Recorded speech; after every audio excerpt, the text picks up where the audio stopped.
Okay, so the first teaser for CoComelon, the movie just dropped, and honestly, I'm not sure if I should be excited or terrified.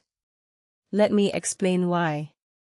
This isn't just another kids' movie, this is a cultural phenomenon trying to break into theaters. Think about it, CoComelon has over 150 million subscribers on YouTube. That's more than most countries have people. And now they're aiming for the big screen. Personally, I think this is a bold move that reveals how streaming-born brands are reshaping Hollywood's playbook.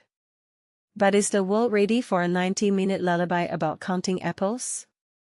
Let's unpack this. First off, the premise: JJ and friends are starting kindergarten. Groundbreaking, right? Except this isn't just a show, it's a bigger world than ever before. What many people don't realize is that this franchise has been carefully engineered to weaponize repetition. Those songs? They're designed to stick in toddlers' brains like digital Velcro. So when Universal says this movie is for both longtime fans and the next generation, I hear a business strategy: monetize the nostalgia of parents who've already survived the wheels on the bus era while hooking new viewers. Smart? Absolutely. But also kind of creepy if you take a step back. Now, the voice cast: SZA, Nicholas Hoult, and Ike Barinholtz. That's not just star power, it's a Trojan horse. On paper, these actors bring mainstream credibility. But here's the twist: this isn't their audience.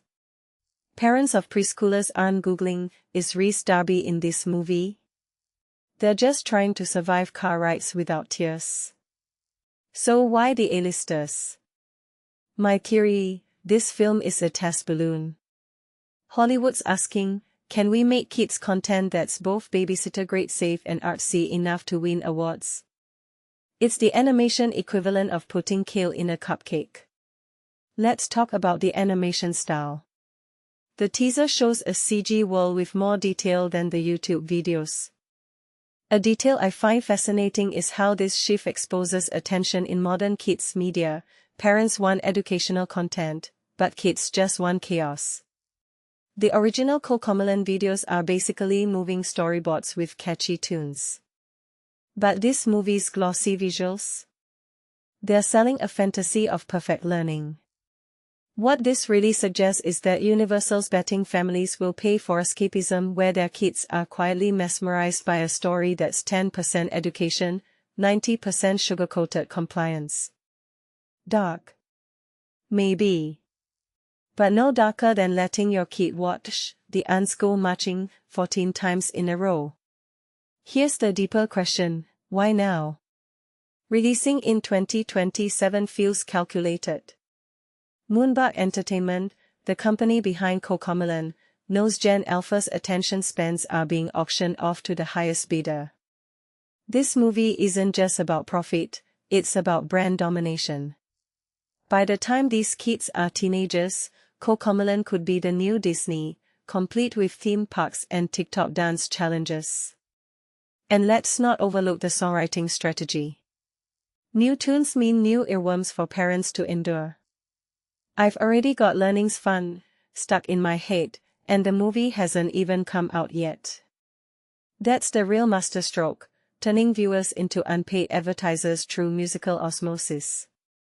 So, final thoughts. Is CoComelon, the movie, going to win Oscars? Probably not. But if you look beyond the glittery kindergarten sets, this is a landmark moment in media evolution. It's the culmination of a decade where streaming algorithms learn to parent better than, well, parents. And honestly, I'm weirdly curious. Because whether we like it or not, this film represents the future of childhood, algorithmically optimized, emotionally manipulative, and absolutely everywhere. What do you think? Is this the beginning of a new entertainment empire or the final straw before we all turn into JJ's exhausted babysitter?